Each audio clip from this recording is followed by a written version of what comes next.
Welcome to all. I am Dr. R. Senthil Murugan, Associate Professor, Mechatronics Engineering Department, K.S.Rangasamy College of Technology, Tiruchengood. Now, I will explain about the Pascal Law. What is Pascal Law? The pressure applied to any part of the enclosed liquid will be transmitted equally in all directions through the liquid. A change in pressure at any point in an enclosed fluid at rest is transmitted undiminished to all points in the liquid. Here, the very important is in an enclosed liquid, the pressure is equally transmitted in all directions. This is the simple example how the Pascal law is working. This is the single point. We will give the pressure here and we will get the equivalent of pressure at all sides. So, this is the simple working principle of Pascal law. We consider this is the plunger end and this one is the piston end. We will give a force, only the little amount of force here, and we will get the maximum force at this piston end. Generally, we know pressure is equal to force per area. Pascal law formula tackles three quantities of physics, which are pressure denoted by P, force denoted by F, area is denoted by A, and the law is stated as follows: force is equal to pressure into area. Whereas the hydrostatic pressure is given, del P is equal to G into del H, where del P is equal to hydrostatic pressure Newton per meter square, or in Pascal. Rho is equal to density of the liquid measured in kg per meter cube, and G is equal to acceleration due to gravity. Now, this is the very important one.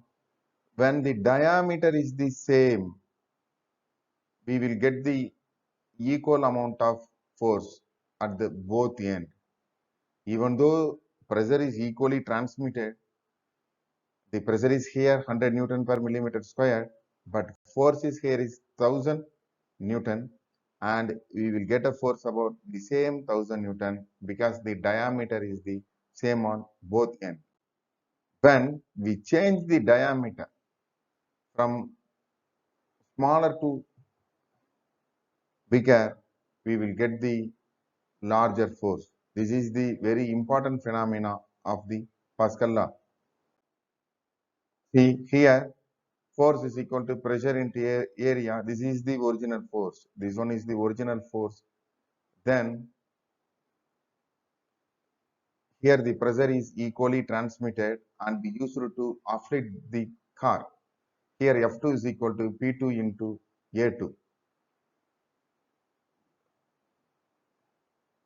Here area is 1, here area is 10. That is 1 meter square. Here 10 meter square. The force is multiplied. Hydraulic jack, which come under the category of a closed container, following the principle of Pascal law, they are used to lift the heavy bodies. A hydraulic jack consists of two cylinders, the larger and smaller one, and these two cylinders are connected.